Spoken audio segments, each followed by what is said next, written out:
YouTube. This is MT Shark 7 here, and this is going to be a video of all the games I've beaten in 2016, which is a total of 45 games. Now, I was going about different ways of how I wanted to present this video. Like, I know last year I said, oh, I beat this game, and then talked a little bit about it.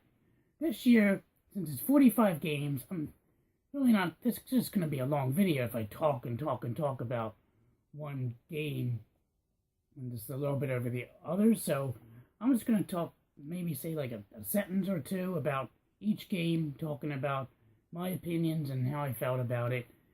Now, as you may know, I was supposed to do reviews on my channel, which I have not done. So I figured, what better way to do a review than a game I've completed all the way through. So I picked 3 select games on here that I'm going to do a review of in the near future. Now, I haven't decided how I'm going to review it. Maybe, like, have some video going on, like, in this corner here as I talk about the game. And it's not going to be it's going to be a sort of in-depth review, but it's going to be, like, short. I really don't want to review a game for, like, fucking 45 minutes. You'll probably cut it off after, like, 15 minutes. So I'll probably keep it around, like, the 15-20 minute mark of each review. So, before I start, I guess I should tell you which games I'm going to review. First one's going to be Dragon Spirit the New Legend for the NES, Wolfenstein 3D for the Sega Genesis, and lastly it's going to be Until Dawn on the PS4. Those 3 games were the most amazing games I've beaten, or the ones I decided to select for a full review. So definitely look forward to that in the near future. Probably next month I'll start working. I'll probably do one a month starting next month. So definitely look forward to that. So without further ado, let's round down the list of all the games I've beaten in chronological order for 2016. And it's side note, it's kind of funny going back and looking at all the games I've beaten, because I really didn't want to set a goal. I actually, like, probably around September is when I was like, you know what, I've beaten a lot of games. I could probably do 50, which I almost made it by 45 games. And it's funny, the first half of the year, I was all relaxed. I was like, oh, I beat a couple games a month. But after the second half of the year, I was, like, scrambling. I was beating games left and right. Like, just in December, I'd beaten 5 games. So that's a lot within a month span. So without further ado and rambling, let's go down the list. So, first game is NES Dragon Spirit the New Legend, which is an awesome shmup, totally underrated, highly recommended. You should definitely check out. Number 2 is Bayonetta, or Xbox 360's Bayonetta. That game is a cool hack and slash type of game. Definitely worth checking out. Some of the parts were difficult to get through, but overall wasn't too bad. Number 3 is Silent Hill Shattered Memories on the PSP.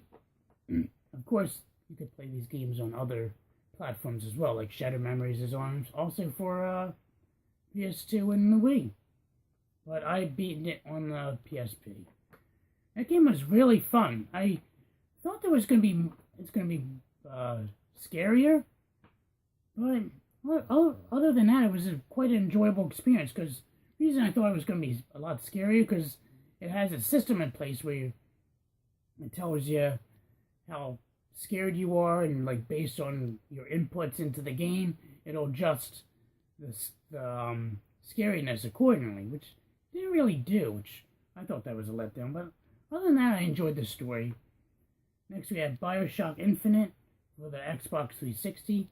This game was an amazing game. I loved every minute of it. The only thing that sucked is I would recommend getting the complete version of the game, because you definitely want to play, which I'll talk about in next parts, is you need the DLC. So, next game I beat was BioShock Infinite Burial at Sea Episode 1. And then number 6 is BioShock Infinite Burial at Sea Episode 2. And those were a good conclusion to the original BioShock Infinite. So I definitely highly recommend beating them after you beat the original BioShock Infinite. Number 7 is Nuclear Strike for the PS1. It was a good ending to the Strike series. I know they were supposed to make another one, which got canceled, but nevertheless, it was still a good game to beat. Number 8 is Rocket Knight Adventures on the Sega Saturn. Definitely a awesome platformer. It's definitely challenging since it's a Konami title, but I had fun with it. It's cool because it's a platformer, and some segments were like a shmup-based level, which was pretty neat. Nice change to gameplay there. Number 9 was Heavy Rain for the PS3. This game has an amazing story. I would highly recommend it if you're into like story-driven type games. Number 10 is Night Trap on the 3DO. This game is basically a trial and error type of game. It took me a while to get through the game, just figuring out what to do, but the story was pretty cool. Definitely nostalgic for the 80s. Number 11 is Tiny Toon Adventures Buster's Hidden Treasure for the Sega Genesis. Standard platformer. Nothing else I can say about that. Number 12 is Super C for the NES. Like I said, if you like Contra, you'll definitely love Super C. I find Super C to be highly underrated because everyone talks about Contra, but no one ever mentions a damn thing about Super C. Which, I enjoyed Super C. It's a good game. Number 13 is X-Men for the Sega Genesis. I didn't really like it as much. I thought the hit detection was wonky. The controls as well were wonky, and I don't know, it just didn't do it for me. I thought it could have been a lot better. Number 14 is Warlock for the Sega Genesis.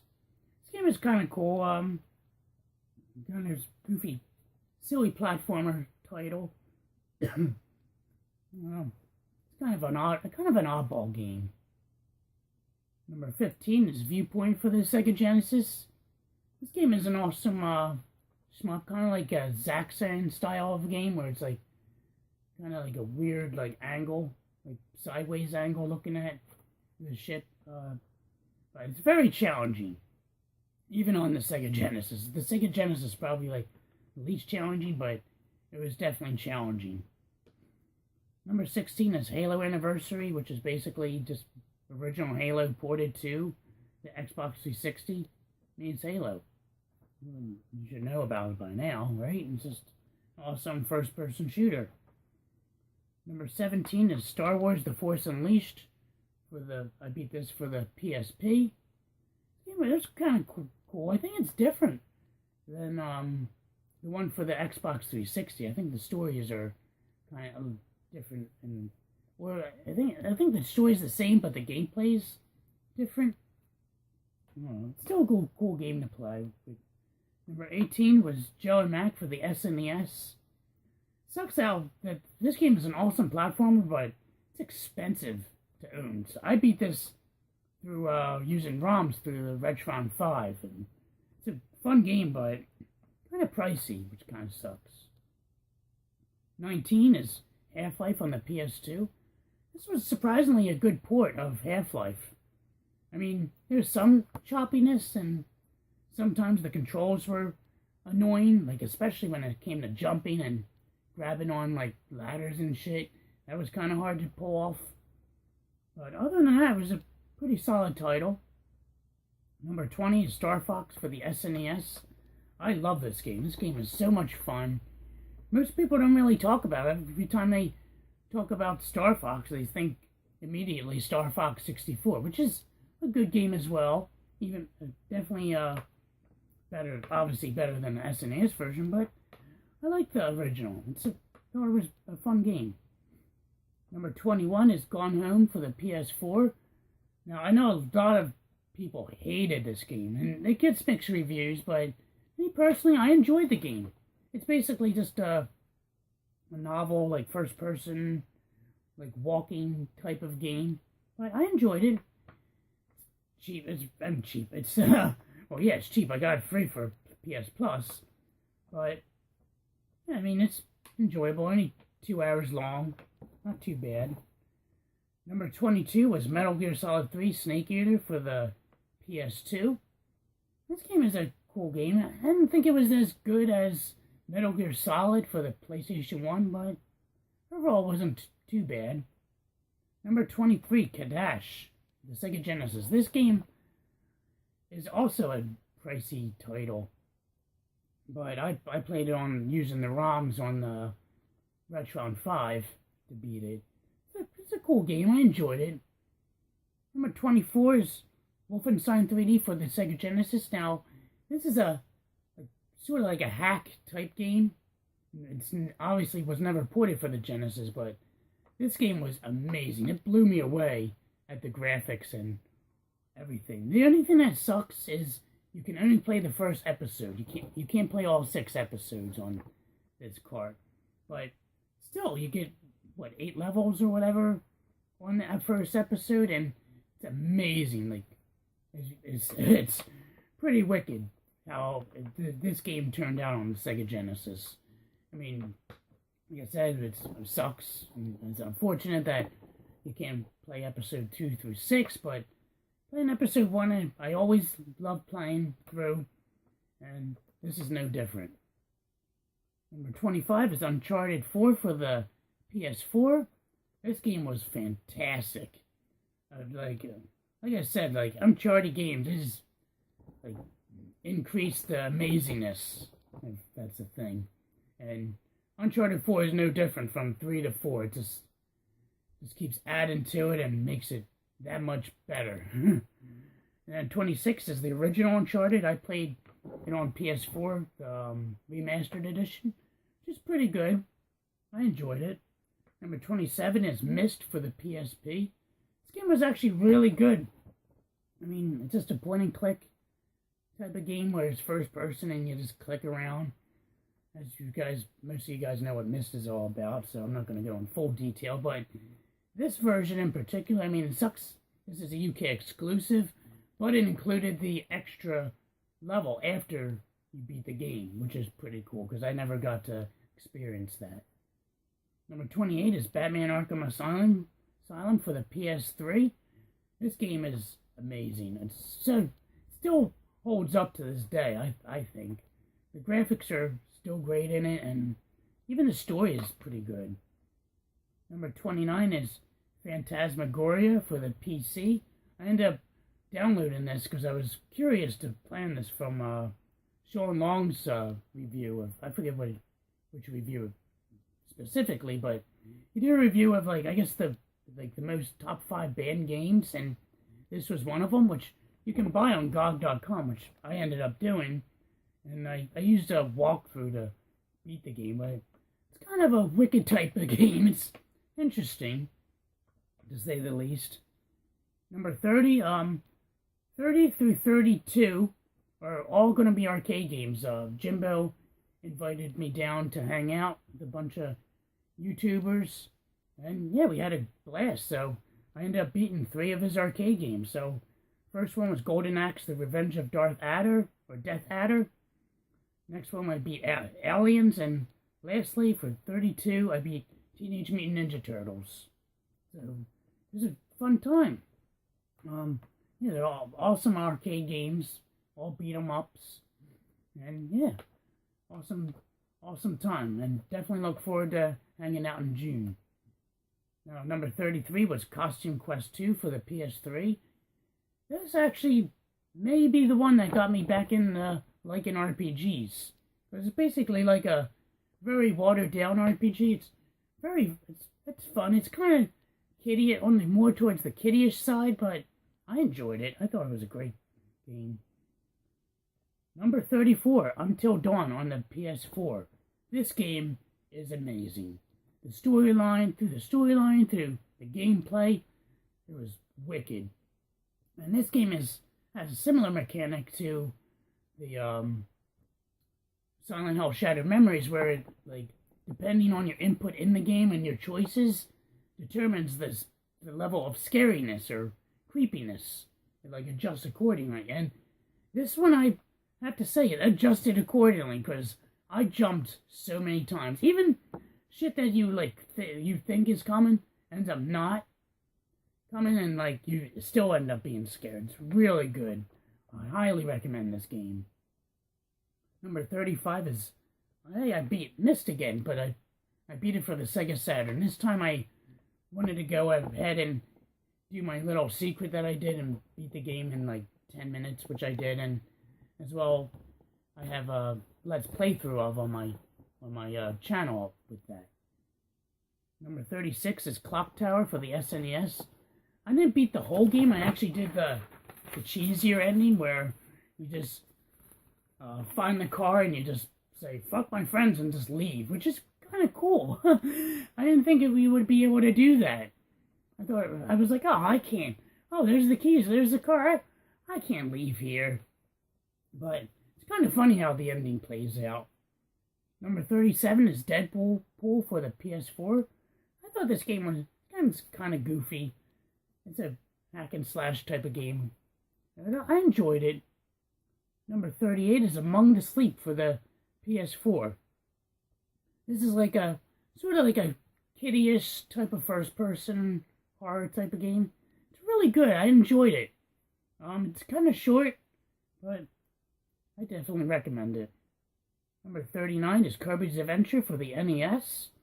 This game is, it's Kirby. It's awesome. I mean, what more is there to say about that?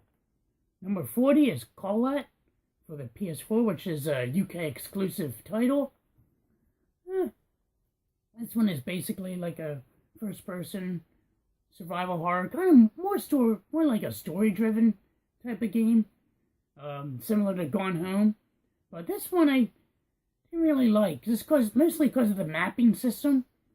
You basically have like an old like terrain map, and you have to basically figure out where the hell you're at, which is fucking annoying. So I basically had just watched a video of like a let's play of it to figure out what the hell to do in the game. But it was okay. Nothing to write home about. Number 41 was Alice the Madness Returns for the PS3. I think I said my thoughts on that with my Game Pickups video not too long ago. But it was okay. The platforming got kind of dull. And it's basically just rinse and repeat. I mean, I definitely like the little side things you could do to, like, spicing the game up. From that, like, the shmup type level to, like, being in, like, the 2D platforming type level. These were kind of cool, but I don't know. I just think the programming could have been a lot better. Especially, like hit detection and even, like, grabbing on ledges seemed a little glitchy at times. Number 42 was Sodner X2 Final Prototype for the PS3. This game is an awesome shmup. I highly recommend it. It was actually part of one of the limited run games. And I ended up just buying the first two. They had a bundle deal on the PSN. I ended up picking up both of them for like $5. The first one was really hard. I could not get past the second level. But with Sodner X2, I ended up beating. I was just casually just playing it, and the next thing I know, I ended up beating the game. So definitely recommend it if you enjoy shmup games. Number 43 is Journey for the PS3. This game is kind of interesting. It's like a another story-driven type of game where you're just walking around. But it was confusing. I beat the game. I have no idea what the fuck was going on. I was like, oh, it's kind of weird, but okay, I beat the game, and then on to the next one. Which, yeah, the next one, number 44, was Me and Santa for the Magnavox Odyssey 2. So, yeah, there's actually a game that actually has an ending for the Odyssey 2, which is pretty cool. It had, like, go to different houses, stealing the kids' gifts, and then at the end it says, like, bah humbug, and it shows your time, which is kind of neat. And lastly, for number 45, it's the Unfinished Swan for the PS3, which is funny because in the title it says unfinished, and I didn't think I was going to finish it by the time 2017 hit, but luckily I was able to. I literally beat it like the day before New Year's Eve. So this game is kind of another for like a first person walking around story driven type of game. It was okay. I thought it was going to be better, but it wasn't too bad. There were some parts I got stuck at. It took me a while to figure out like where I needed to go, but other than that, it wasn't too bad. There's only like 4 levels in the game, which is kind of short. But yeah, I would recommend it. Nah, I don't know. I'm like undecisive about that game. So there you have it, guys. There's my 45 games I've beaten this year. I may try to beat 50. We'll see what happens. Usually I just enjoy playing games for the most part. So yeah, let me know what you guys think. How many games have you beaten? Would you enjoy like beating a bunch of games each year, or do you have like a set goal of, oh, I want to beat like 25 games this year, or the next year I want to beat 30? I don't know. Let me know what you guys think. That's all I got for this video, guys. It's MT Shark 7 signing out. Have a good day.